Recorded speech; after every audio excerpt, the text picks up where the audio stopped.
세상의 모든 부모가 바라는 것이 바로 내 아이의 행복일 텐데요.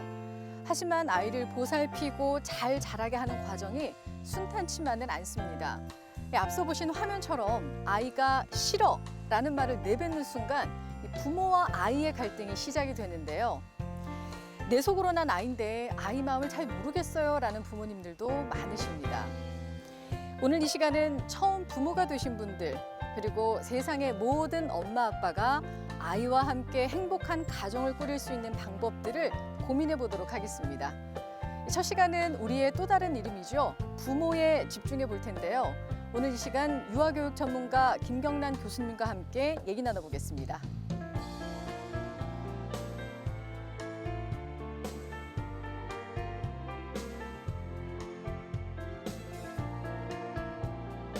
교수님 안녕하세요. 네, 안녕하세요. 반갑습니다. 교수님 이번 시간 주제가 나도 부모는 처음이라인데요. 사실 육아라는 것이 그 낳았을 때 기쁨만으로 그 과정을 다 걸어가기에는 너무나 험난한 과정이지 않습니까? 네. 사실 요즘에 이 자녀를 양육하는 것이 너무 힘들다 하시는 분들이 많으세요. 네, 잘하고 싶은데 너무 힘들다라는 분들을 많이 뵙는데요. 일단 양육을 할 때 그 아이 자체가 인격체라는 건데요. 네. 우리가 아이를 인격체로 인정하지 않다 보니까 양육에 더 어려움이 많아지시는 것 같아요. 맞습니다. 네, 네. 그래서 우리가 결국은 아이를 만나더라도 부모와 아이가 인격대로 만나는 건데 어떻게 하면 그 어려운 길을 조금 더 잘 해낼 수 있을까 고민하시는 분들이 많이 계세요. 네, 맞습니다. 네, 근데 부모란 의미부터 우리가 먼저 말씀을 드리자면은요. 일단 우리가 함께 살아가는 과정에서 제가 아나운서님하고 저하고 약속을 할 때도 시간이 어떤지 상황이 어떤지 먼저 살펴봐야 하는 것처럼 네. 아이들을 양육할 때도요. 아이들의 상황이 어떤지 먼저 살펴보셔야 되는데 그 부분이 많이 빠져 있어서 더 고민이 많아지시는 것 같아요. 네, 맞습니다. 너무 어렵죠. 사실은 그렇게 네. 아이에게 그러한 태도를 유지한다는 게 사실 쉽지는 않은 것 같습니다. 그래서 예. 우리가 아이를 처음 만나는 그 순간, 아이를 출산한 그 순간에도 굉장히 많은 걸 준비를 하고 있습니다. 그래서 우선 뭐 필요한 옷이라던가 친구들이라던가 아이들에게 무엇을 먹이고 어떻게 재우면 좋을지를 많이 고민을 하는데요.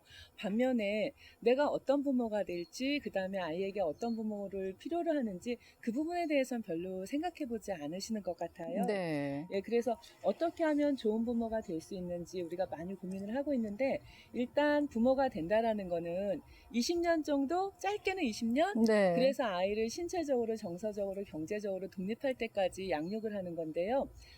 우리가 어딘가 길을 떠날 때 지도가 있으면 굉장히 도움이 많이 되시지요. 아유, 그렇죠. 예, 그런데 우리가 아이를 키우는 20년 동안에 그런 지도를 갖고 있지 않습니다. 그리고 그런 지도가 없을 뿐만 아니고 가장 아이들에게 특별한 영향을 주는 게 부모임에도 불구하고 잘하고 싶은 마음은 간절하고 네. 정말 잘하고 싶은데요. 아이를 낳기 전에 어떤 부모가 될지 어떤 부모 역할을 할지 생각할 겨를도 없이 자녀를 만나게 됩니다. 네. 그런데 가장 어려운 점은요. 우리가 부모님에게 받았던 그 양육의 경험을 그대로 되물림한다라는 게 가장 더 어려운 점일 수도 있습니다. 네네. 예, 그래서 아이들을 만나면서 내가 어떤 부모가 될지 생각을 하는 데 있어서 내가 어렸을 때 했던 나쁜 경험들, 그 다음에 내가 어렸을 때 이런 부모가 되고 싶었다라는 그런 좋은 것들, 이런 것들을 다시 한번 생각해보는 그런 시간을 가지신다면 훨씬 더 좋은 부모로서 살아갈 수 있을 겁니다. 네.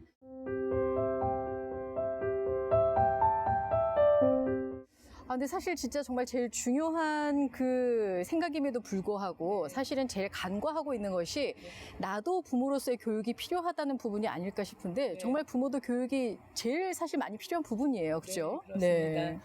예, 우리가 일단 자녀를 양육할 때 가장 중요한 거는 긍정 양육이라는 부분을 말씀드리겠습니다. 네. 아이가 키우기 힘들고 아이는 조금 제멋대로다라는 그런 것보다는 어떻게 하면 아이와 소통할 수 있고 내가 아이의 발달을 이해하고 어떻게 하면 아이의 발달을 조금 더 도와줄 수 있는지 아이하고 상호 소통하고 아이를 이해하고 아이와 상호 신뢰를 갖는 것 그거를 바탕으로 했을 때 긍정 양육이 이루어질 수 있습니다. 네. 그리고 더욱 중요한 것은요. 많은 아이를 대상으로 해서 인간 발달을 연구하는 학자나 심리학자들에 의하면은 어린아이들의 그 어린 시기의 부모와의 양육 경험이 아이들의 인생 전반에 걸친 관계에 계속 영향을 주게 됩니다. 예를 들어서 어린아이들에게 젖은 기저귀를 갈아준다라던가 네. 그다음에 배가 고프다라고 울었을 때 민감하게 네 울음소리만 듣고도 배가 고프구나라고 아이의 어떤 배고픔을 해결할 수 있다라던가 네. 이런 부모님을 만나게 된다면은요, 아이는 끊임없이 세상에 대해서 믿을 수 있습니다. 아, 내가 오니까 나의 어려움을 다 해결해 주시는구나. 네. 부모님께서 나를 이렇게 잘 돌봐주시는 것처럼 세상에 나갔을 때 모든 사람들도 나를 이렇게 따뜻하게 대해주겠지. 세상에는 이렇게 좋은 사람들이 많이 있겠지. 이런 인간관계에 어떤 신뢰가 있기 때문에 아이들은 굉장히 편안하게 성장할 수 있는데요. 네. 이런 것들을 바로 안정애착이라고 이야기합니다. 네. 근데 사실 그 많은 분들이 영유아기에는 아이가 뭘 모를 거야. 네. 그러니까 좀 너의 이런 요구사항은 좀 내가 힘들고 이럴 때는 조금 뭐 이렇게 지나갈 수도 있지 않니? 라고 얘기를 하시는데 네. 지금 교수님 말씀을 들어보면 네. 정말 그 시기에 민감하게 부모가 반응을 해주는 그 애착관계 형성이 제일 중요하다는 얘기신 네, 거잖아요. 그렇습니다. 우리가 딱 떨어지게 말씀을 드린다면 안정애착이라고 말씀을 드릴 수 있는데요. 네. 아이가 예를 들어서 내가 울음으로밖에 표현을 하지 못하는데 내 울음소리를 듣고서 배가 고픈지 기저귀가 젖었는지 몸이 아픈지 이거를 민감하게 울음소리만으로도 나의 어려움을 해결할 수 있는 부모님을 곁에 두고 있다면은 아이는 세상에 대해서 믿을 수 있는 그런 신뢰가 생기는 건데요. 네. 이런 안정애착의 정도가 굉장히 중요한 이유는 애착된 부모님을 기준으로 해서요, 아이가 주변을 탐색하고 그 다음에 새로운 것이 있더라도 만져볼 수 있고, 그래서 아이가 우리가 베이스 캠프라고 이야기를 하는데요, 부모님하고의 어떤 안정애착이 형성되면은 마음껏 세상을 나가서 탐색할 수 있는 그런 든든한 힘이 될 수 있습니다. 네. 그래서 어린 시기의 첫 1년 정도의 기간이 부모님하고 신뢰를 형성하는 기간인데요. 네. 그런 신뢰가 형성된다면은 그 이후에 다른 사람들하고도 또 다른 신뢰를 형성할 수 있고요. 그 다음에 부모님을 토대로 해서 아이들이 멀리 나가서 세상을 탐색할 수도 있고, 그래서 아이들의 어떤 정서적인 건 물론이고 신체적인 것, 인지적인 것, 이 모든 것들이 부모님하고의 안정애착을 토대로 해서 아이가 계속 잘 발달될 수 있는 것이기 때문에 네. 어린 시기에 부모와 자녀의 어떤 안정애착, 그래서 네. 우리 아이를 민감하게 요구를 잘 돌봐주시는 것, 그게 굉장히 중요한 요인이 될 수 있습니다. 그러니까 이제 이 안정애착이라는 게 결국에는 감정적으로 서로가 소통이 굉장히 잘 되는 경우다라고 바꿔서 또 얘기를 할 수가 있겠네요. 네, 그죠? 그렇죠. 그리고 우리가 왜 눈빛만 봐도 알 수 있어요 라는 이야기 참 네. 자주 하죠. 네네. 그런데 어린아이가 언어로 표현을 못하는데 저는 아이의 울음소리만 듣고도 우리 아이가 졸려온지 배가 고픈지 어디가 아픈지 알 수 있어요 라는 그런 어머님이나 부모님을 뵌다면 이미 안정애착이 잘 형성될 수 있는 그런 토대가 되어 있는 겁니다. 근데 사실 그러면 이 안정애착이랑 반대로 뭐 스킨십이 충분하지 않고 좀 아이의 반응을 제때 이렇게 알아차리지 못하게 된다면 네. 사실 이제 그건 이제 불안정한 것으로 이제 또 애착이 형성이 잘 안 되는 건 거잖아요. 네, 그죠? 맞습니다. 네. 우리가 안정애착의 반대말은 불안정애착이라고 할 수 있는데요. 결국은 내가 배가 고프거나 그다음에 기저귀가 젖거나 이렇게 나의 어려움을 호소하더라도 부모님의 상황이나 부모님의 기분에 따라서 우리가 약속을 잡을 때 상대방의 상황과 내 상황을 보아야 하는데 네. 그런 것처럼 아이의 상황은 보지 않고 부모님의 상황을 먼저 고려한다면 그게 바로 불안정애착을 형성하는 거지요. 네, 그렇군요.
이 테스트를 하다 보니까 좀 더 생각이 구체화되는 것 같습니다, 교수님. 네, 부모님들께서 가끔 되게 온정적이지 않으신데 네. 나는 참 따뜻한 부모야 이렇게 생각하시는 경우도 있으셔서요. 네네. 이렇게 조금 객관적인 테스트를 하는 게 굉장히 도움이 많이 됩니다. 네. 그래서 이 테스트 하나만으로도 자녀를 대하는 부모님들의 양육 태도를 알 수 있는데요. 부모님의 자녀 양육 태도는 아이를 만난 다음부터 자녀와 모든 관계를 떠날 때까지 네. 부모님께서 자녀에게 주는 행동이고 그 양육 행동으로 인해서 아이는 세상을 살아가는 모든 방법을 익히게 되는데요. 그래서 네. 결국은 부모님의 어떤 양육 태도가 아이가 세상을 살아가는 데 있어서 인간관계를 맺거나 아니면 새로운 어떤 생활을 시작하는 데 있어서 계속적인 영향을 주기 때문에 네. 부모님들 스스로 자신의 양육 태도를 한번 점검해 보는 건 굉장히 중요합니다. 그런데 네. 부모님들의 어떤 양육 태도를 보면은요. 부모님께서 처한 어떤 사회적, 경제적 이런 것들에도 굉장히 영향을 많이 받고요. 또 하나는 부모님께서 어린 시기에 당신의 부모님으로부터 받았던 양육 경험, 아, 맞아요. 네, 네. 이런 것들을 그대로 되물림하게 되는데요. 심지어는 어렸을 때 나는 이 다음에 엄마가 되면 저렇게는 안 할 거야. 나는 아빠가 네. 되면 저런 아빠 모습은 안 보일 거야 라고 말함에도 네. 불구하고 그런 역할을 그대로 다시 반복한다라는 게 좀 어려움인데요. 근데 사실 진짜 이런 경우를 굉장히 많이 보는 것 같습니다. 저조차도 그래, 나는 엄마처럼 하지 않을 거야. 난 더 좋은 엄마가 될 거야 라고 했지만 네. 사실 제가 이렇게 자녀를 양육하다 보니 그게 정말 말처럼 쉽진 않더라고요. 네, 어느 순간 내가 아이에게 소리를 지르다가 이걸 내가 어렸을 때 네. 내가 엄마가 되면 하지 않아야지 했던 모습을 발견하실 수 있을 거예요. 네, 맞습니다. 예. 네, 그런데 우리가 가장 그 부모님의 어떤 행동 유형을 보면은 권위적인 부모의 유형을 먼저 살펴보겠습니다. 네. 그런데 이렇게 권위적인 부모인지 아니면은 아이의 말에 귀 기울여주고 그 다음에 아이와 의사소통도 적절하게 잘하는 그런 권위가 있는 부모인지 아니면 아이가 때를 부리면은 그래 이게 너의 길을 살리는 거야 라면서 모든 걸 허용하는 네. 그런 부모의 유형도 있습니다. 네네. 부모님들께서 나의 양육 태도를 점검하는 것 그것만으로도 충분히 가치가 있고요. 네. 나의 양육 태도를 점검해 보시면 조금 더 좋은 양육 태도를 찾으실 수 있을 겁니다. 네.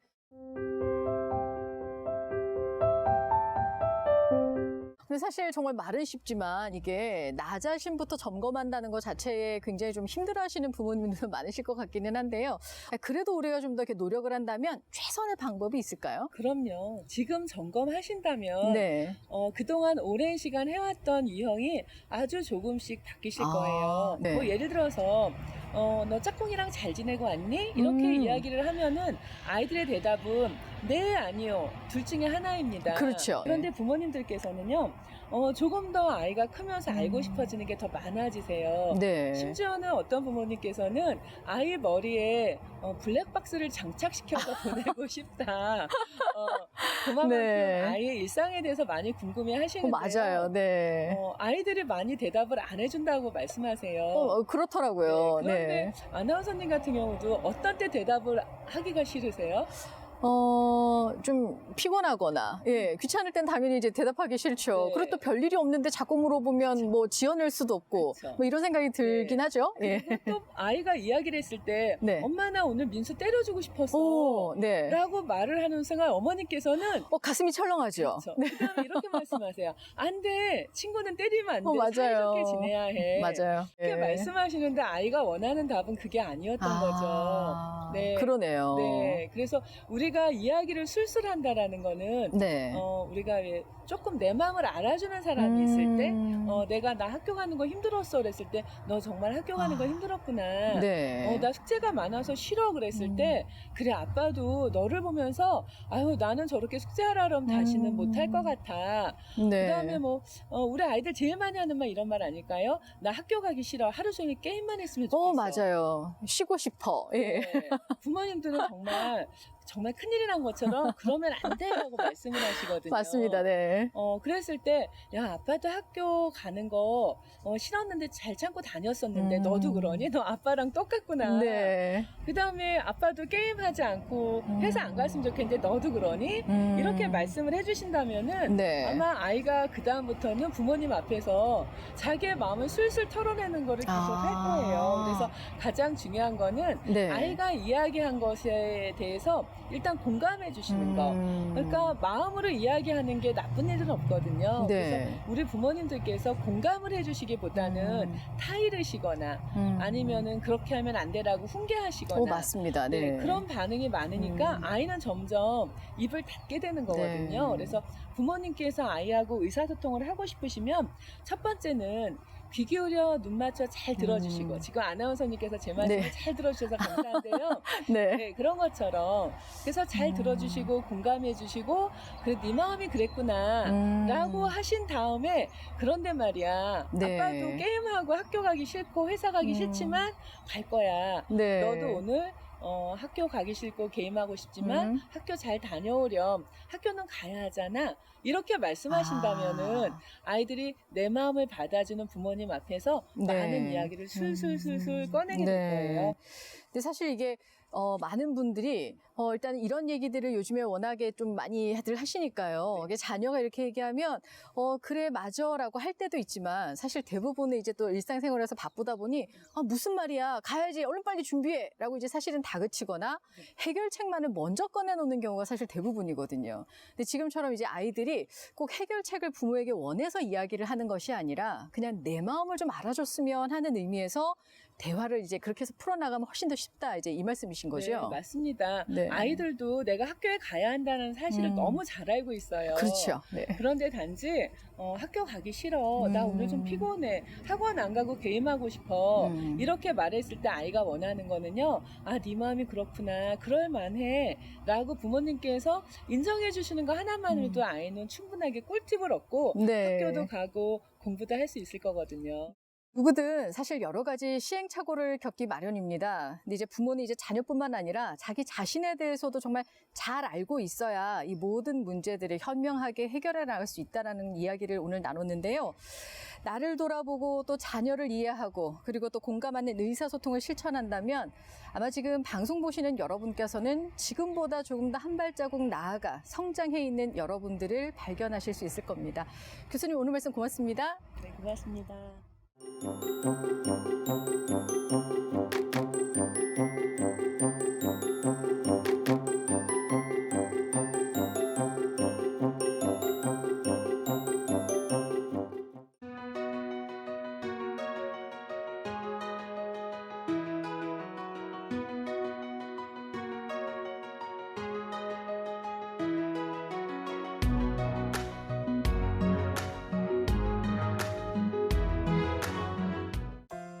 안녕하세요. 아나운서 송지연입니다. 아이를 낳으면 경험하지 못한 세상이 펼쳐집니다. 나도 부모는 처음이라는 엄마 아빠들은 최선을 다해서 키웠는데 우리 아이는 왜 이럴까요? 라는 고민을 하십니다. 그래서 그 물음에 대한 해답을 김경란 교수님과 함께 찾아보는 시간 갖도록 하겠습니다.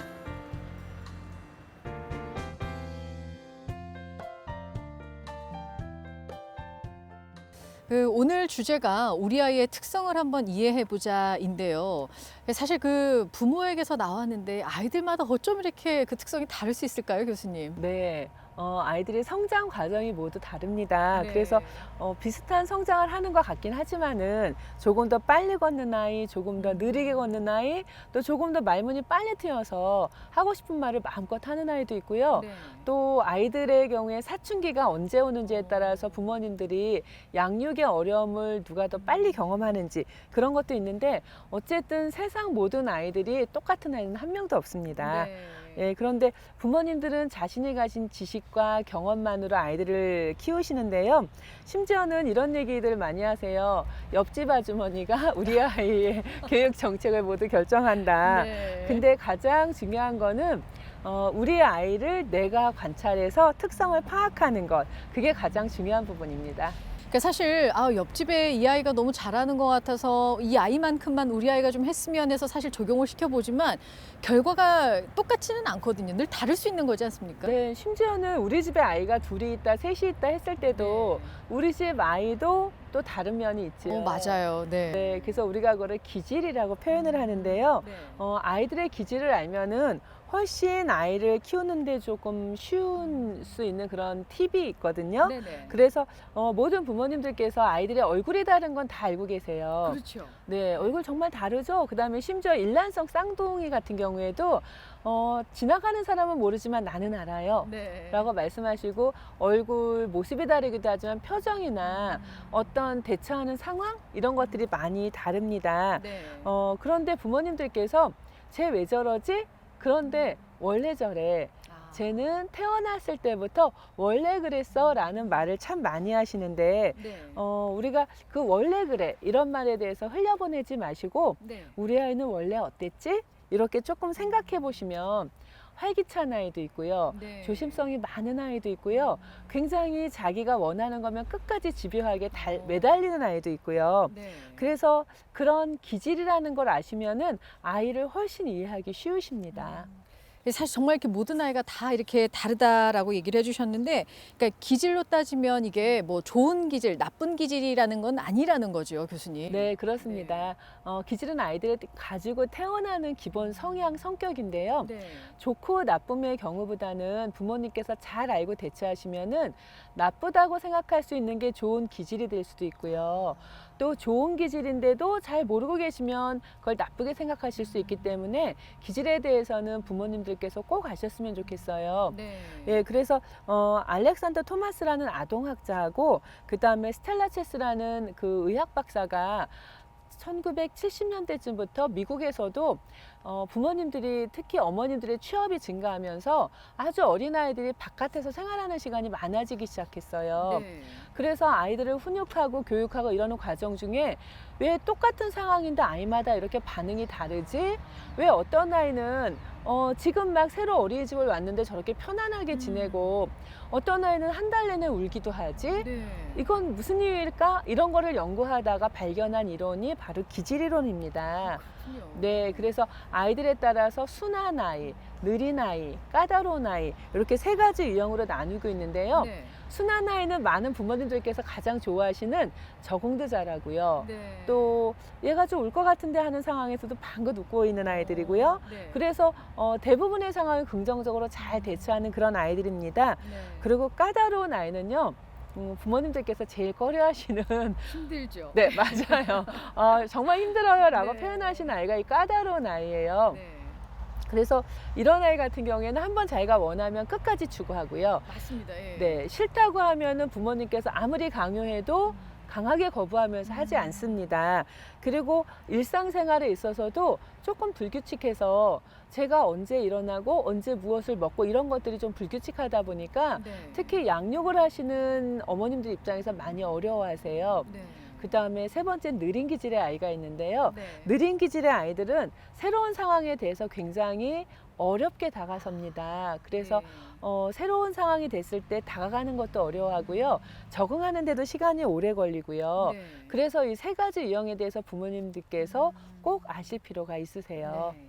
근데 모든 아이가 다 이렇게 다르네요. 근데 사실 이게 아이들의 특징이지 뭐 이렇게 좋은 기질, 나쁜 기질을 이렇게 구별할 수 있는 건 아니지 않습니까, 교수님? 네, 그렇습니다. 좋고 나쁨보다는 네. 아이의 기질을 잘 파악하셔서 좋은 점은 더 좋게, 그다음에 나쁜 점이라 하더라도 좋은 점으로 만들 수 있는 부모님들의 어떤 지혜가 필요합니다. 네. 네. 근데 사실 그럼 아이들의 기질을 좀 분류를 할 수 있을까요, 저희가? 네, 정확하게는 아니더라도 네. 우리가 크게 분류를 한다면 우선 순한 기질의 아이에 대해서 구체적으로 이야기 드리겠습니다. 네, 네. 순한 기질의 아이들 같은 경우에는 낯선 환경에서도 크게 거부감을 일으키지 않습니다. 심지어는 뭐 낯선 음식도 먹으라 그러면 잘 먹고요. 네. 그다음에 친구들이 장난감을 빼앗아도 그렇게 억울해하거나 그렇게 흐느껴 울지 않으면서 친구가 갖고 싶은가 보다. 네. 예, 그 정도의 반응을 보이기 때문에 순환기질 아이가 가장 좋은 점은 그렇게 손이 많이 가지 않는다라는 네. 거지요. 네. 그래서 낯선 환경에서도 잘 지내고요. 낯선 사람을 만나더라도 굉장히 호의적으로 쉽게 다가가고요. 네. 그다음에 부모님이나 주변의 지시에 잘 따르고요. 그래서 이런 아이들 같은 경우에는 부모님께서 크게 신경을 쓰지 않으시는 경우가 있는데요. 네. 정말 주의해야 할 사항이 있습니다. 그래요? 이렇게 순한 아이인데도 뭔가 이렇게 주의사항이 있나요? 네, 순한 아이이기 때문에 배려를 받지 못할 수가 있어요. 오히려 반대로 본인은 배려를 못 받는 경우가 자꾸 그렇죠. 생기는군요. 그래서 우리가 사회생활을 할 때도 순한 성향을 가진 사람들이 오히려 피해를 많이 보게 되는데요. 순한 아이임에도 불구하고 반응을 보이지는 않지만 분명히 좋아하는 것이 있고 싫어하는 것이 있습니다. 네. 그래서 부모님께서 주의하셔야 될 사항은요. 아이가 좋은 것을 먹을 때, 맛있는 걸 먹을 때 눈을 더 크게 뜬다라던가 아니면 입가에 미소가 떠오른다던가 작은 단서를 놓치지 않으셔야 해요. 네. 그리고 또 반면에 아이가 싫어할 때는 눈을 한번 깜빡인다던가 이런 작은 단서를 보시고서는 지민아 이거 싫어하니? 네. 그럼 안 먹어도 괜찮아. 안 먹어도 괜찮은 거니까 다음에 싫어하면 말해줘. 이렇게 이야기를 하면은 아이는 자기가 좋고 싫음을 표현할 기회를 갖고요. 네. 너무 많이 힘들지 않게 자기의 감정을 표현할 수 있습니다. 네. 그래서 순환기질의 아이는 많은 교사나 어머님들, 아버님들이 좋아하시는데요. 네. 배려하지 않고 키운다면은 나중엔 아이가 굉장히 힘들어하는 경우가 있기 때문에 작은 움직임을 놓치지 않고 배려해 주실 필요가 네. 꼭 있습니다. 그렇군요. 아무래도 이제 좀 부모님의 좀 더 아주 세밀한 그런 관찰이 좀 필요한 아이들이네요. 네, 오히려. 많은 배려가 네. 필요한 그런 아이가 순한 아이입니다. 네. 자, 그러면 이제 또 다른 어떤 기질이 또 있을까요? 네, 그다음 이제 까다로운 기질에 대해서 말씀드릴 수 있는데요. 많은 부모님들께서 까다로운 아이 그러면 우리 집 아이요라고 말씀하세요. 그러니까요. 네. 네, 그리고 까다로운 아이를 키우는 게 참 힘들다고 말씀하시는데 네. 저는 반면에 까다로운 아이에게 장점이 참 많다라고 말씀드리거든요. 그래요? 까다로운 아이는요, 아나운서님도 보셨겠지만 얘가 뭐를 좋아하는지 뭐를 싫어하는지 금방 굉장히 명확하죠. 네, 명확합니다. 그래서 그 아이의 입장에서는 싫고 좋음이 분명히 나타나고요. 아무리 둔감한 주변 사람이라 하더라도 그 아이는 트럭을 좋아해.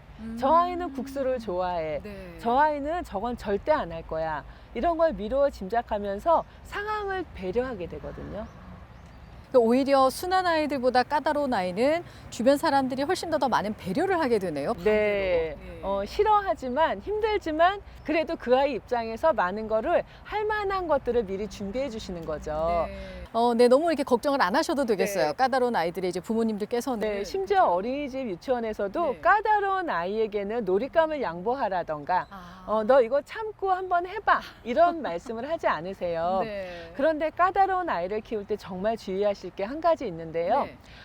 까다로운 아이가 때를 쓴다고 해서 네. 안 된다고 말씀하신 상황인데 해주신다던가 아. 누가 봐도 그건 안 되는데 할 수 없이 해주자라고 네. 하시는 경우는 금하셔야 되는데요. 네. 예를 들면은 마트에 갔는데 지난주에도 샀던 물건이에요. 그런데 이번에 엄마 나 저 트럭 사고 싶어. 아이고. 네, 그랬을 경우에 네. 안 돼. 너 집에 있는 거랑 똑같잖아. 그런데 아이가 사줘. 네. 사달라고 그러면서 갑자기 누워서 때를 쓰게 되면은 생각만 해도 난감하시죠. 난처하네요. 예, 네. 많은 사람들이 나를 쳐다보고 있고 네. 위기이죠 부모님께는. 그렇죠. 할 수 없이 사주자. 네. 라고 생각하신다면은요, 이 아이의 때는 갈수록 늘어날 것입니다. 왜냐하면은 안 된다고 했는데 내가 때를 부리면 부릴수록 내가 원하는 걸 다 가질 수 있으니까. 네. 그래서 양육에 있어서 일관성이 가장 중요한데요. 네. 처음부터 되는 거는 때 부리기 전에 그거는 괜찮아.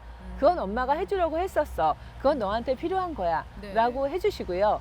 절대 안 되는 거는 아이가 너무 많이 때를 부리고 주변의 시선이 불편하시더라도 지민아 네가 그렇게 때를 아무리 부려도 그거는 안 되는 거야. 한 번쯤은 단호하게 끊을 필요가 있다는 네. 얘기신 거죠? 그래서 아이들 입장에서도 내가 이렇게 때를 부려도 안 되는 게 정말 있네? 우리 엄마 아빠가 이렇게 때를 부리는데도 안 된다고 말씀하시더니 진짜 안 해주시네? 이런 경험을 한번 꼭 하셔야 되는 거고요. 네. 그래서 까다로운 아이는 내가 원하는 것과 원하지 않는 것을 분명히 알고 있고 그것을 분명히 표현하고 그리고 관철시키기 위해서 끝까지 노력합니다. 네. 그래서 부모님께서 일관성 있는 양육을 하시면서 안 되는 것과 되는 것을 처음부터 단호하게 말씀하신다면은 까다로운 아이의 기질도 저는 참 매력적이라고 네. 생각해요. 설명을 들어보니까 정말 그러네요. 단순하게 그냥 까다로워서 힘들다라는 게 아니라 오히려 더 멋진 자기 개발을 훨씬 더 잘할 수 있는 성인으로 성장하는 발판이 되는 거네요. 그 맞습니다. 기질이. 네. 자, 그렇다면 이제 또 기질에도 다른 기질은 어떤 게 네, 있을까요? 마지막으로 느린 기질의 아이가 있는데요. 네.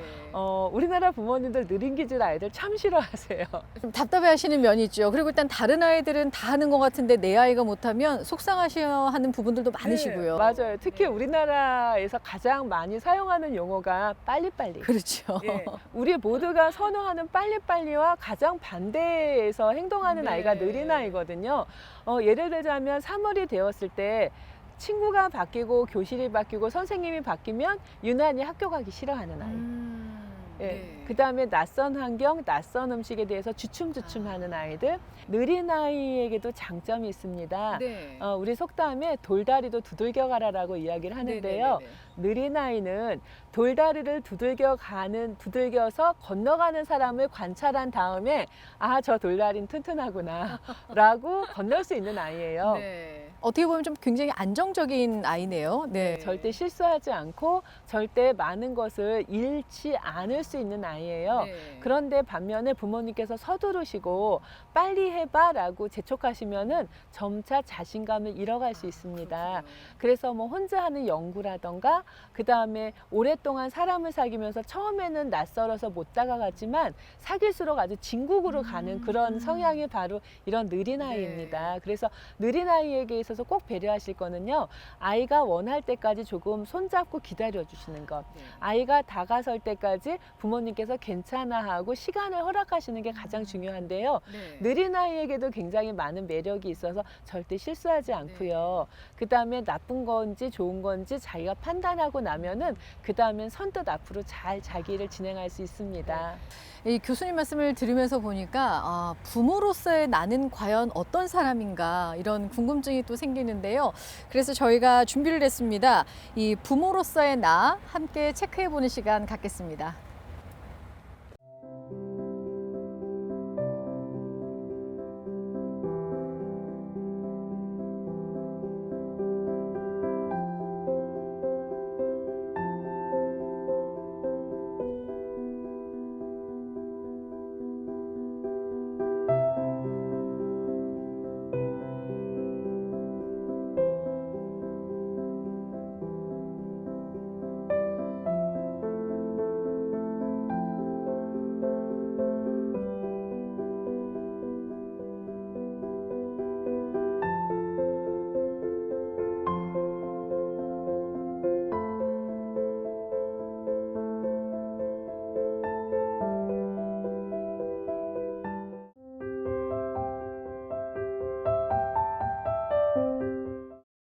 지금 부모로서의 나는 어떤지 한번 평가해보는 시간을 가졌는데요. 무엇보다 아이의 특성을 내 마음의 거울로 비춰서 보는 것이 아니라 아이의 있는 그대로의 모습을 그대로 보고 인정해주는 것이 필요하다. 그러면 좀 더 우리가 긍정 육아에 가까워지지 않을까 뭐 이런 걸 느낄 수가 있었습니다. 교수님 오늘 마지막으로 해주실 말씀이 있으시다면요. 네. 부모님들께서 첫 아이는 참 어렵다라고 말씀하세요. 그러면서 둘째 아이를 낳을 때쯤면 이제 자신 있어. 내가 아이를 한번 키워봤으니까 라고 말씀을 하시는데 조금 키우면서 또 이렇게 말씀하세요. 어쩜 달라도 두 아이가 이렇게 달라요. 라고. 제가 얘기한 거 교수님 꼭 알고 얘기하시는 것 같네요. 네, 그렇게 말씀하시는데요. 네. 아이들의 얼굴이 다른 것처럼 기질도 정말 다르고 그렇지만 기질을 잘 알고 이해하시면은 장점을 장점으로, 단점을 또 장점으로 만들어 주실 수도 있고 네. 아이하고 소통이 잘 되면서 더 웃음 지을 일이 많으실 수 있을 거예요. 네. 오늘 긍정 육아 또 성장하는 부모 다시 한번 그 의미를 되새기는 시간이 아니었나 싶습니다. 교수님 오늘 말씀 고맙습니다.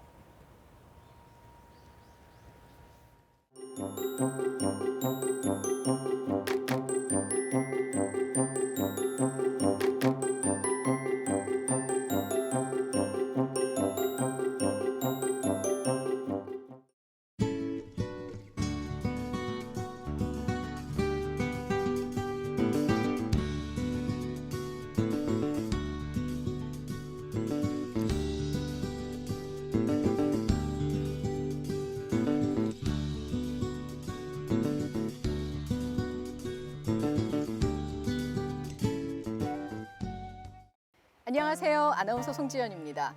이전 시간에는 부모로서의 나를 진단해보고 우리 아이의 특성에 대해서 생각해보는 시간을 가졌습니다. 이번 시간에는 실제 사례를 통해서 부모 교육에 좀 더 깊숙이 다가가는 시간을 만들 텐데요. 앞서 보신 화면처럼 엄마의 마술봉은 아니더라도 이럴 땐 이렇게 하라고 했지라고 한 번쯤 떠올려 보시면 좋을 것 같습니다. 오늘 좋은 말씀 함께 해주실 유아교육 전문가 김경란 교수님 만나보겠습니다.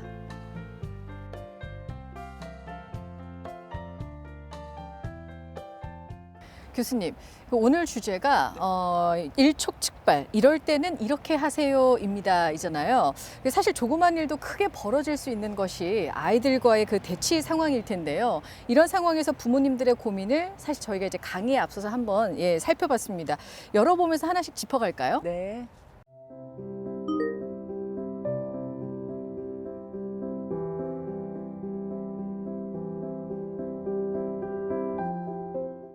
지금은 사실 이제 전면 등교를 많이들 하고 있지만 이 코로나 시국에는 사실 학교를 많이 가지 않다 보니 대부분의 아이들이 미디어에 꽤 많이 노출이 됐었잖아요. 아무래도 이제 원격 수업을 하면서 아이와 부모 간에 이런 부딪히는 일들이 좀 많았을 것 같은데 이 어머니께서도 사실은 굉장히 많이 참으시다가 폭발하신 게 아닌가 뭐 이런 생각이 들거든요. 네. 그 게임하는 아이가 너무 시간을 오랫동안 하니까 등짝을 한 대 딱 때리고. 그러니까요. 네, 그랬더니 아이가 경찰서에 신고를 했다. 정말.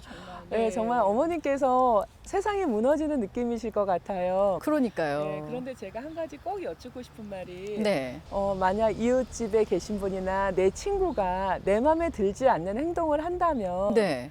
우리가 말로 표현하지 그 친구의 등짝을 한데 놀랄 만큼 때리는 일은 없을 거예요. 그렇죠. 때리지는 않죠. 네, 그래서 우리가 그 친구나 이웃집에 계신 분은 인격체로 생각을 하는데 네. 내 아이는 내 마음껏 때려도 된다라고 생각하는 네. 그런 생각이 일단 조금 더 우리가 짚어봐야 되는 건데요. 네네. 학교 선생님께서 우리 아이를 훈육하기 위해서 좋은 방향으로 가게 하기 위해서 아이의 등짝을 때렸다. 네. 그래서 아이가 너무 깜짝 놀랐다. 그 다음에 그 순간 수치심을 느꼈다. 네. 이런 이야기를 들은다면은 부모님께서는 화를 내실 것 같아요. 너무 속상할 것 같습니다. 네. 내가 때리는 것과 또 다른 타인이 내 아이를 때리는 거와는 또 별개라고 보통 생각들 그렇죠. 하시니까요. 네. 아마 이렇게 말씀하실 거예요. 너 말로 해도 알아듣는 앤데 그러니까요. 왜 너를 때렸을까? 야, 듣고 나니까 화가 난다. 네. 이런 말씀을 하실 것 같아요. 네. 또 하나는 아이를 체벌할 수 있는 가장 중요한 이유가 아이는 내 소유다, 내 자식이다 라는 그런 생각이 강하게 있기 때문인데 네. 이제부터는 아이가 경찰서에 신고하는 거 있을 수 있는 일이기 때문에 네. 부모님께서도 생각을 이제부터는 조금 바꾸셔야 합니다. 이게 굉장히 이제 나이가 있으신 연세 있으신 어르신들은 뭐 이렇게 세상이 어떻게 되려고 아이가 부모를 신고하느냐라고 할 수 있지만 세상이 워낙에 빠르게 돌아가다 보니 이런 부분에 대해서 서로 이제 인격체로 인정을 해줘야지만이 그런 일들이 더 줄어들 수 있다. 이제 그런 얘기신 거잖아요. 지금 이 화면에 보면 사실 이제 다른 친구를 다치게 한 건데요. 사실 이런 상황들이 꽤 많지 않습니까? 그렇죠. 이럴 때 부모님들은 너무 당황스럽거든요. 네. 어떻게 하면 좋을까요? 아마 어린이집이나 유치원에서도 친구를 때리거나 이런 불상사가 있기도 하고요. 그런데 이 4살짜리 아이에게 부모님께서는 친구와 사이좋게 지내, 때리면 안 돼라는 말씀을 즐겨 하셨을 거예요. 네. 그래서 부모님께서 때리면 안 된다고 했잖아 라고 말씀을 하실 텐데요. 문제는 이 나이에는 들어서 그렇게 하고 싶지만 그걸 잘할 수 없는 연령입니다. 네. 마치 우리가 월급을 받으면 저축을 많이 해야 하는데 알고는 있지만 저축하기가 쉽지 않은 것처럼이죠. 네. 그래서 일단 이 아이들의 가장 발달적 특징은 내가 굉장히 많이 성장하는 시기예요. 그래서 자아가 성장하는 시기이기 때문에 부모님께서 무슨 말씀을 하시면은 내가 그 다음에 뭘 하라 그러시면 싫어, 뭐 아니야 이렇게 말을 많이 하는 첫 번째 사춘기에 해당됩니다. 네네. 그리고 또 하나는 아이가 왜 친구에게 나쁜 행동을 했는지 조금 아이의 눈높이에서 아이의 하루를 아침부터 잠들기까지 부모님께서 역지사지의 심정으로 바라봐 주시면 좋겠어요. 네. 네, 그래서 혹시 동생이 태어났다. 예, 그러면 분노가 굉장히 많아지는 시기예요. 그렇죠. 네. 예, 그래서 동생이 태어났을 때 아이가 느끼는 불안감은요, 부모님께서 아이에게 집중하시다 보니까 태어난 아이는 혼자 할 수 있는 게 없으니까 네. 아이를 많이 안아주시고 기저귀 갈아주시고 늘 동생을 많이 돌보시면서 아이가 느끼는 거는 부모님께서 나를 버리신 건 아닌가? 그랬던 것 굉장히 같습니다. 굉장히 예. 불안해하지요. 네. 그러니까 그런 불안감, 그다음에 또 하나는 혹시 이 나이가 되면서 공부가 중요해. 그러면서 아이들에게 하루 종일 어린이집, 유치원에서 놀이하고 힘들어서 지치고 온 아이들에게 선행학습을 시키느라고 또 아이를 피곤하게 하는 건 아닌지, 네. 뭐 동생이 태어나서 부모님께서 아이를 조금 더 잘 돌보지 못하신 건 아닌지, 선행학습으로 아이가 많이 피곤해진 건 아닌지, 그래서 일단 아이를 조금 정서적으로 안정을 시킬 수 있도록 아이가 좋아하는 놀이를 함께 해주시는 게 가장 좋습니다. 네. 또 특히 뭐 공놀이를 좋아한다라던가 네. 물놀이를 좋아한다던가 신체적으로 에너지가 많은 아이들이라면은요, 바깥놀이를 같이 나가주시는 것도 무척 도움이 되고요. 또 샤워를 시키실 때 욕조 안에 물을 받아놓고 물놀이를 마음껏 하게 하시는 것도 도움이 됩니다. 그래서 아이들이 정서적으로 뭔가 힘들어했을 때 친구를 때리거나 아니면 하지 말라는 행동을 더 많이 하거나 이렇게 부모님께서 보시기에 사고뭉치가 되는 네. 수가 있습니다. 네. 그래서 아이의 눈높이에서 우리 아이가 요즘 무엇이 힘들어서 조금 더 저렇게 미운 행동을 할까 살펴보시면 분명히 답이 있습니다. 자, 지금 같은 경우에는 보면 사실 이 5살 아이 입장에서는 이게 때리는 걸 난 노는 거야 라고 이렇게 생각할 수 있는 걸까요, 이게? 네, 그렇습니다. 이런 질문들 참 많이 제가 접했었어요. 왜냐하면은 아이를 안아줄 때 아이가 엄마나 아빠 이렇게 얼굴에 손을 댔는데 아빠가 웃으면서 그러지 마 라고 웃으면서 이야기를 하시는 거죠. 네네. 그런데 아이들이 반응을 할 때는요, 누군가 어떤 행동을 했을 때 엄마나 아빠의 얼굴이 웃는 얼굴이었다. 그건 허락이에요. 그렇군요. 네, 그래서 예를 들어서 어린아이가 새로운 걸 봤을 때 이렇게 손을 대고 만지는데 엄마가 웃으면은요, 만져도 괜찮다. 되는구나. 네. 그렇죠. 우리 엄마가 이건 허락하신 거구나. 그런데 손을 가만히 대는데 엄마가 치치라고 말씀하시면 이건 안 되는 거구나. 우리 엄마랑 아빠가 이거 만지지 말라는 거구나. 이렇게 네. 생각을 하게 되거든요. 아이가 행동을 하자마자 0.5초 이내에 그거는 아빠가 아파. 그건 네가 때린 거야. 아빠 네. 그래서 싫어. 라고 단호하게 아이의 눈높이에서 짧게 설명해 주시면은요, 몇 번 그렇게 진행하면 아이는 다시는 아빠나 엄마를 이렇게 때리는 놀이를 하진 않을 거예요. 네. 네. 와, 진짜 대한민국의 10대들은 정말 화가 많은 것 같습니다. 사실 또 그럴 수밖에 없는 구조기도 하죠. 예. 우리가 10대 자녀를 키우는 부모님들을 뵈면서 아이 키우기 힘드시지요? 그러면요, 네. 고개를 떨구고 대답을 안 하세요. 네. 마치 알면서 뭘. 그다음에 맞습니다. 예. 네, 그다음에 뭐 어린이집, 유치원, 초등학교 저학년 정도의 아이를 키우시는 부모님들께서 아이 키우기가 너무 힘들어요 하는데 네. 얼굴에는 웃음기가 있으세요. 네, 그러니까 아이 키우는 게 다 힘들긴 하지만 사춘기 자녀를 키우는 부모님은 유독 힘드신 것 같은데요. 맞습니다. 네. 일단 우리가 아이를 알면은 훨씬 더 자녀 양육이 수월한데요. 일단 10대 아이들의 뇌 발달을 보면은 마치 헝클어진 공사장 같습니다. 예, 그래서 아이들의 뇌를 살펴보면은 네. 아이들은 그때는 어렸을 때부터 많은 것들이 계속 입력이 되어 있고요. 네. 그다음에 사춘기 정도가 되면은 내가 살아가면서 필요한 것들은 조금 더 잘 정리를 하고요. 네. 내가 살아가면서 필요하지 않은 것들은 가지치기라고 이야기를 하는데 이렇게 솎아냅니다. 예, 그래서 우리가 집안 청소를 할 때 제일 먼저 하는 게 버리기를 하잖아요. 맞습니다. 네. 그래서 우리가 굉장히 지저분한 집안을 봤을 때 집에 들어와서 헝클어져 있는 집을 볼 때 일단 쓰레기통에 뭔가를 버리고 그다음에 제자리를 찾아두잖아요. 그렇죠. 아이들의 뇌가 바로 그 상태입니다. 예, 그리고 또 특이한 거는 이때부터 호르몬 분비가 달라지거든요. 그래서 여학생들에겐 에스트로겐이라고 생각하는 그 호르몬 때문에 조금 더 친밀한 관계를 많이 요구하게 되고요. 그다음에 남학생들 같은 경우에는 테스토스테론이라는 남성 호르몬 분비가 많아지면서 아이들이 독립성, 도전성, 공격성 네. 가장 많아집니다. 그래서 심지어 그 아이들의 뇌나 아이들의 발달을 연구하는 학자들이 사춘기 아이들의 경우에는 짐승의 뇌라고도 표현할 만큼 네. 그래서 이성이 굉장히 흐려지는 시기인데요. 특히 전두엽이라는 게 이 이마 앞부분에 있는 뇌예요. 네. 그런데 전두엽이 감정을 조절하고 정서를 조절하는 그런 뇌인데 전두엽 발달이나 이런 뇌 발달이 여성의 경우에는 24세, 남성의 경우에는 27, 8세까지 발달이 이루어집니다. 아, 꽤 오랫동안 발달 과정을 거치네요. 네, 그렇습니다. 그래서 많은 부모님들께서 청소년 자녀를 보면서 키도 커졌고 그다음에 막 근육도 보이고 네. 이러니까 철든 어른처럼 대하시잖아요. 네. 그런데 신체만 커졌을 뿐 뇌 발달의 상태는 정말 어린아이입니다. 그러다 보니까 심지어 아이들에게 너 왜 그렇게 화를 내? 그러면 나도 모르겠어요 라고 이야기를 하기도 네. 합니다. 그래서 아이들의 발달 특징을 이해하시면은 너도 힘들 때구나 라고 생각해 주실 수도 있고요. 네. 그 다음에 가장 중요한 거는 우리 아이들의 경우에 삶을 들여다보면은 OECD 국가 중에 행복 지수가 가장 최하위입니다.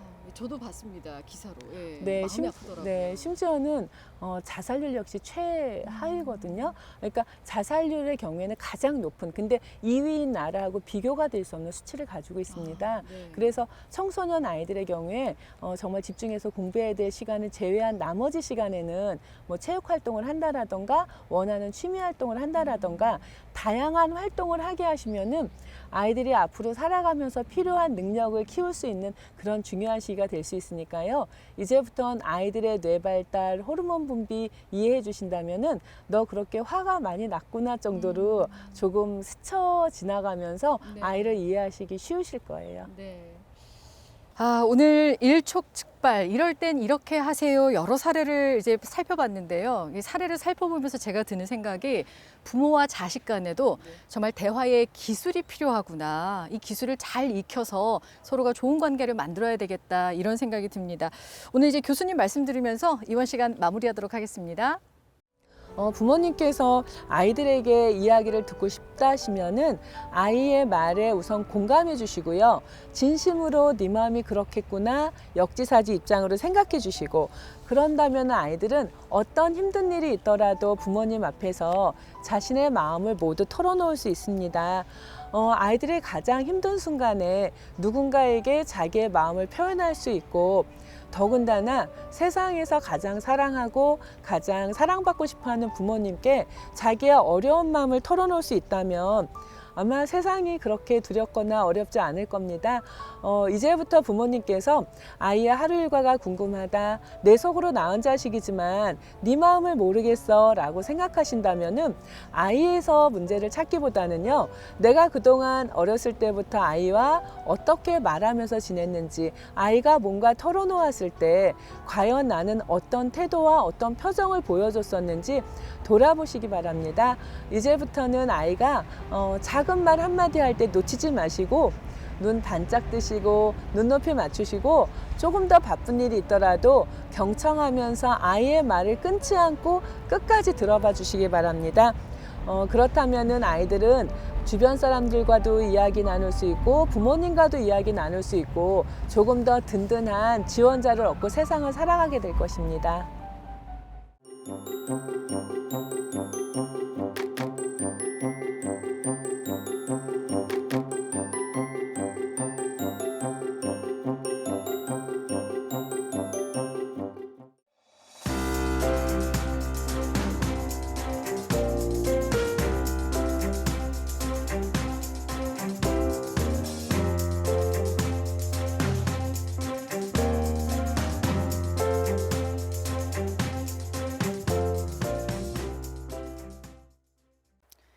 안녕하세요. 아나운서 송지연입니다.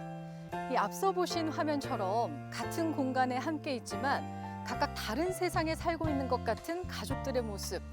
요즘 우리 주변에서 많이 목격되죠.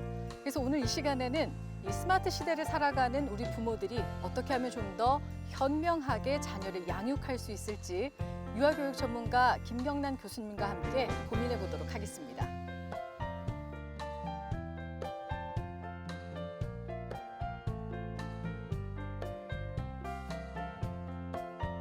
교수님 안녕하세요. 그 교수님 옛날에 우리가 그 옛날 그림책을 보면요, 이 아이가 울면 엄마가 그러잖아요. 문 밖에 호랑이 있다, 뚝해, 뭐 이런 얘기를 많이 하잖아요. 근데 사실 이제는 이 문 밖의 호랑이나 곶감보다 아마 이게 아이들의 울음을 그치는데 한 수위가 아닐까 싶습니다. 바로 스마트폰인데요. 정말 이 미다스의 손처럼 편리했던 스마트폰이 이제 정말 어마어마한 후폭풍으로 다가오고 있거든요.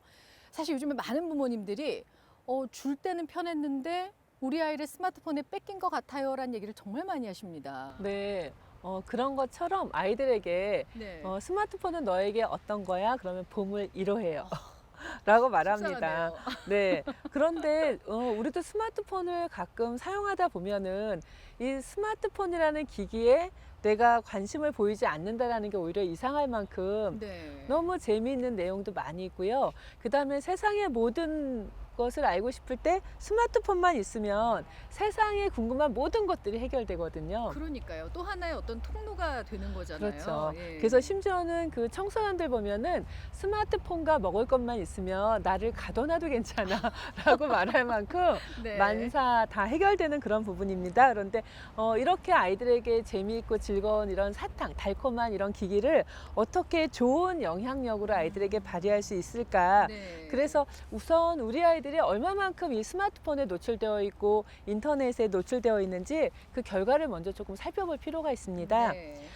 네, 2020년도에 과학기술정보통신부에서 스마트폰 과의존 실태에 대한 조사를 매해 하고 있습니다. 그래요? 예, 그런데 2020년 조사에 의하면은 과의존 주요 대상은 청소년은 36%까지 이르고요. 네.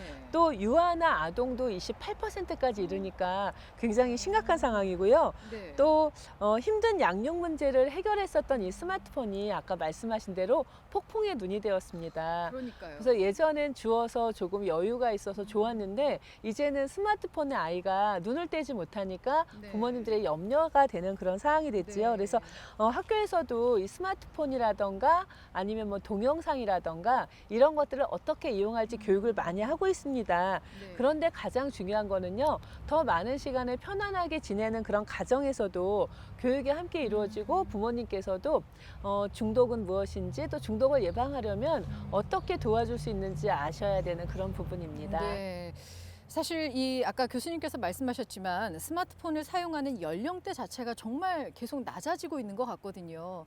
그러면 이렇게 왜 이렇게 자꾸 늘어나는 걸까요? 네, 일단 가장 중요한 거는요, 초등학교 1학년, 2학년 같은 경우에도 일단 스마트폰이라던가 어떤 뭐 컴퓨터 이런 것들이 있어야 수업을 할 수 있었던 네. 그런 코로나19 시대에 수업이 비대면으로 전환되었다라는 그런 부분입니다. 네. 그리고 또 하나는 외부 활동을 마음껏 할 수 없다 보니까 아이들이 가정, 실내에서 머무는 시간이 길어졌고요. 네. 그리고 그러다 보니까 스마트폰이나 어떤 컴퓨터 이런 것들을 줄까 말까 고민하던 부모님들께서 줄 수밖에 없던 그런 상황이 맞아요. 되었었던 거죠. 네.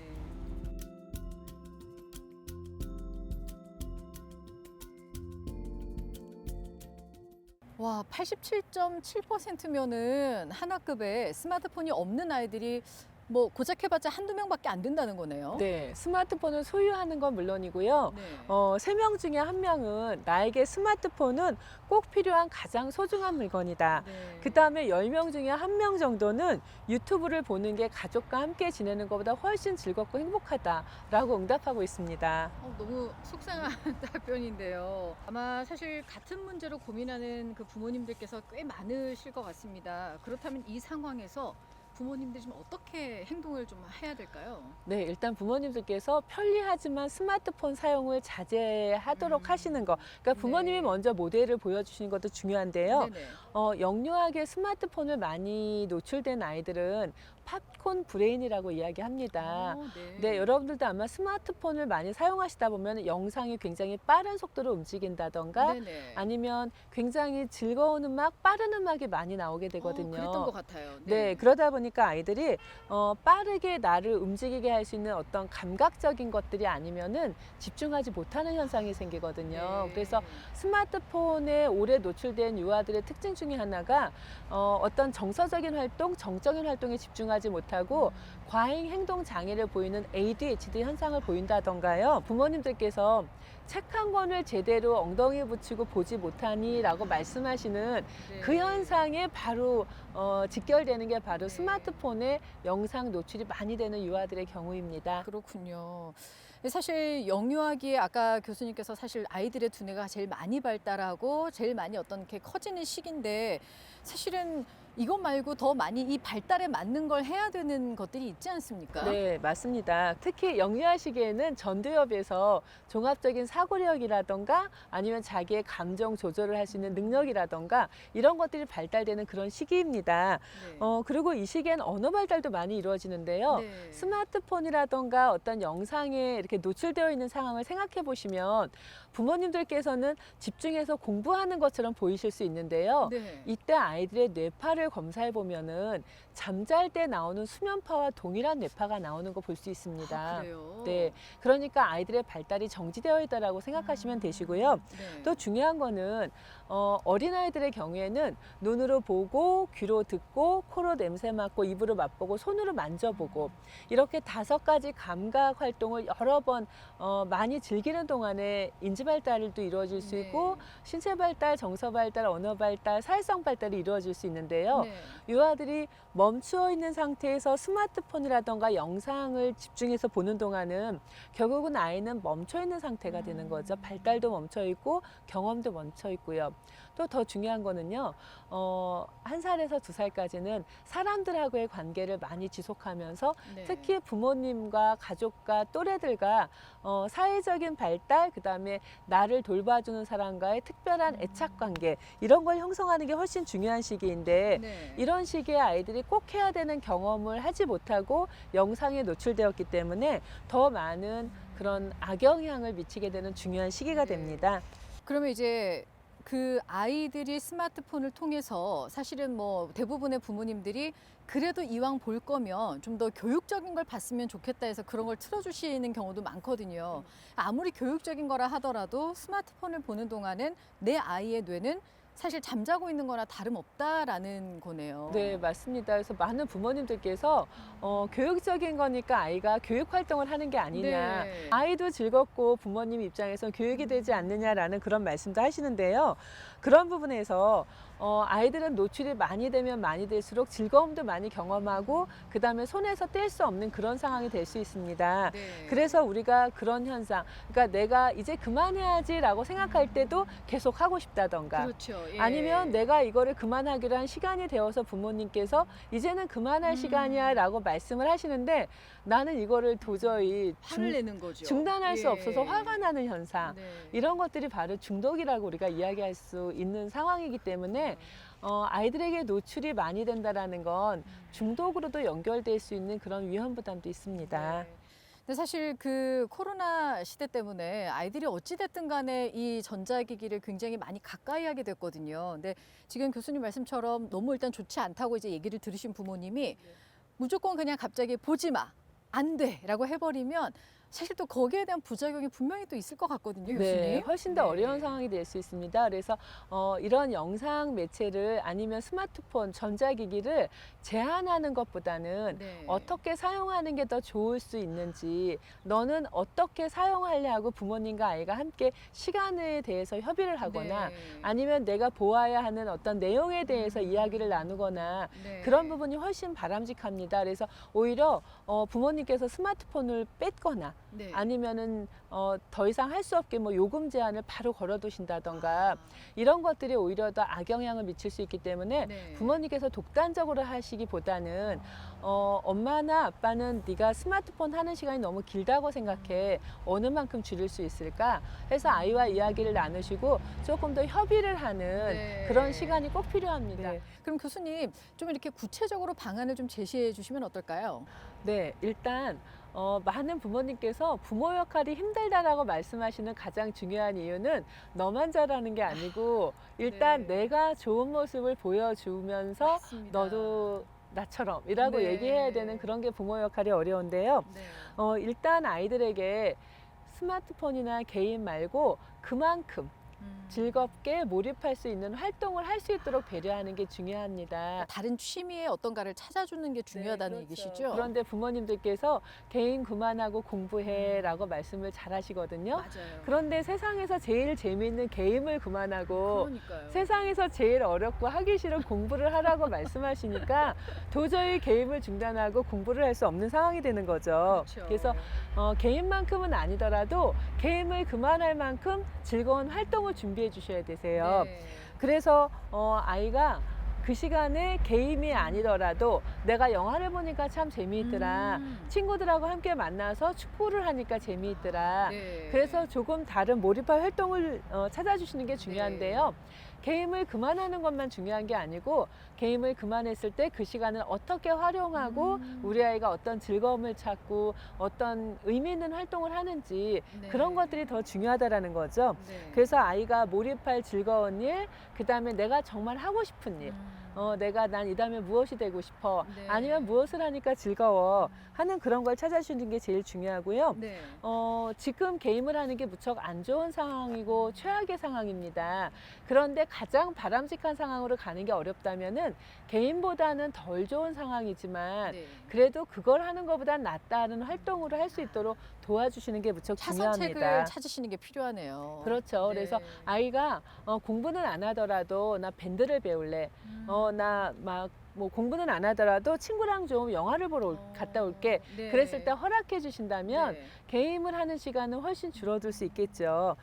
그 다음에 많은 부모님들께서 가정에서 들어가신 다음에도 휴대폰을 계속 보시는 경우가 많으시거든요. 사실 엄마 아빠들도 집에서 휴대전화를 못 놓는 경우가 많죠. 예. 네, 그래서 꼭 전화기가 필요하기보다는 네. 뭔가 잠깐 짜투리 시간에 네. 휴대폰을 활용하시는 경우가 많이 있습니다. 저도 그렇거든요. 네. 그런데 가정에 들어가신 다음부터는 휴대폰 잠자는 조그만 바구니를 준비해 주셔도 괜찮습니다. 네. 예, 그래서 우리 이제 다 집에 돌아왔으니까 이제 휴대폰 집으로 보내자 하고서는 아. 바구니에 가족들 휴대폰이 모두 나란히 네. 쉴 수 있는 그런 네. 상황을 만들어 주신다면은 아이들이 구태여 가정에 온 다음에도 내가 이거 손에 꼭 쥐고 있는 경우가 줄어들 수 있거든요. 네. 그래서 잠자기 전에는 휴대폰을 뭐 거실에다 다 같이 휴대폰 바구니에 넣어둔다던가 그래서 조금 멀리할 수 있는 시간을 갖는 것도 매우 네. 중요합니다. 들으면 들을수록 부모가 된다는 건 너무 힘든 일인 것 같습니다. 나 먼저 좋은 모습을 보여야 자녀가 자연스럽게 따라오니까요. 정말 그런 부분이 참 어려운 것 같은데 지금 사실 이제는 이게 우리나라의 어떤 경우라면 해외에서는 뭐 어떤 식으로 이런 부분에 대해서 조금 뭐 다른 방안들이 좀 있을까요? 네, CNN에서 연구를 한 그런 결과가 있습니다. 네. 그러니까 또 특히 코로나 때문에 비대면 수업이라던가 비대면 활동들이 많아지면서 네. 항상 컴퓨터나 아니면 스마트폰을 봐야 되는 시간이 더 많아지고 있는 거죠. 그런데 여러분들께서도 아마 아이 방에 컴퓨터가 있거나 그다음에 아이 손에 스마트폰이 쥐어져 있으면은 무엇을 하고 있는지 파악이 어려우시지요.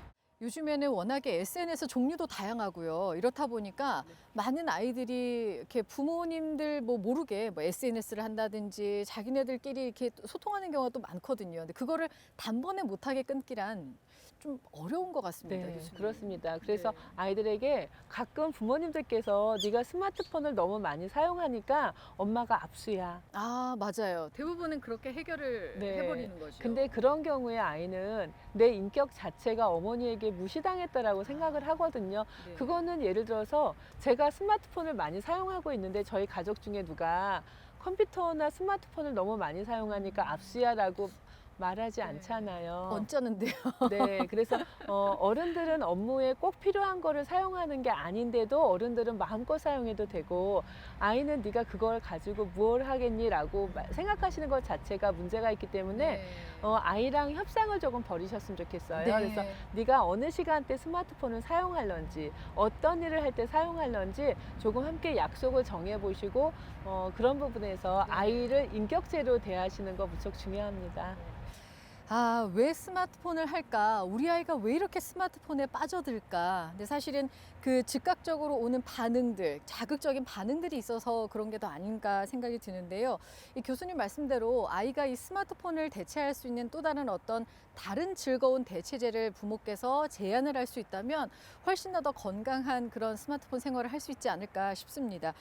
교수님 마지막으로 정리 말씀 부탁드리겠습니다. 네, 우리가 지금 4차시까지 부모라는 이름으로 자녀와 어떻게 생활하고 있었는지 또 자녀에게 보여진 나의 모습은 어땠을지 네. 조금 돌아보는 시간을 가졌습니다. 많은 부모님들께서 정말 열심히 노력한다. 그런데 내가 좋은 부모 같지는 않다라는 말씀을 하세요. 그런데 아이 입장에서 아이의 발달에 대해서 조금 관심을 가지시고 또 특히 기질이라던가 우리가 함께 나눈 내용을 기억하시고 아이가 사랑받고 있다라는 느낌을 받는 게 언제인지 그 부분에 대해서 기억해 보신다면 충분히 좋은 관계 유지할 수 있으실 거고요. 또 혹시 지내다가 나만 이렇게 힘든가라는 생각이 드시면은 이웃에게 물어보세요. 친한 친구에게 물어보셔도 네. 아, 너도 그러니 나도 정말 힘들었어 라고 공감 형성을 하시면 쉬우실 수도 있고요. 네. 또 이거는 내가 조금 더 도움을 받아야 될 것 같아 라고 생각하시면 전문가의 도움을 받는 것도 지혜로운 방법이 될 수 있습니다. 네, 오늘 말씀 고맙습니다. 유아교육 전문가 김경란 교수님과 함께했던 시간이 세상을 바꿀 수는 없지만 아이와 여러분의 시선이 바뀌는 시간이 되셨으면 좋겠습니다. 함께해 주셔서 고맙습니다.